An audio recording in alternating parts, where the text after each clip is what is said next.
Hi my friends. சாரிங்க, இதுவே first and லாஸ்ட்டாக இருக்கும் நான் ஃப்ரெண்ட்ஸுன்னு சொல்கிறது. இனி நம்ம ஃபேமிலியை மை சொந்தங்களேன்னு தான் கூப்பிட போகிறேன். ஹாய் மை சொந்தங்களே.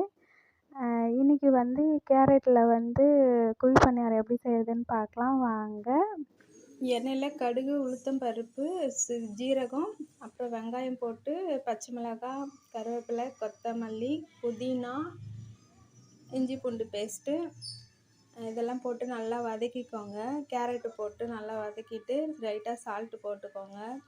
ஜீரகம் சேர்த்துருக்கேன். உங்களுக்கு ஜீரகோட ஃப்ளேவர் வேணும்னா கொஞ்சம் தூள் லாஸ்ட்டில் சேர்த்துக்கோங்க.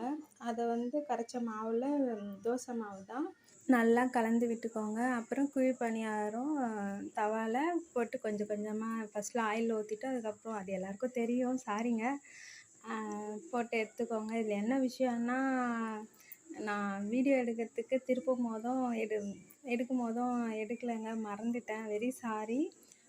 இன்னொரு என்ன காமெடினா, ஹாட் பாக்ஸில் வச்சுட்டு போனேன் குழி பணியாரம், வந்து பார்த்தா 4 தாங்க இருந்துச்சு. அதை மட்டும்தாங்க நான் வீடியோ எடுத்து போட்டிருக்கேன். ட்ரை பண்ணுங்கள். இப்போ கேரட்டு பீட்ரூட்லாம் ஒதுக்குற குழந்தைங்களுக்கு இந்த மாதிரி குழி பணியாரம் செஞ்சு கொடுங்க, ஹெல்த்தியாக சாப்பிடுங்க.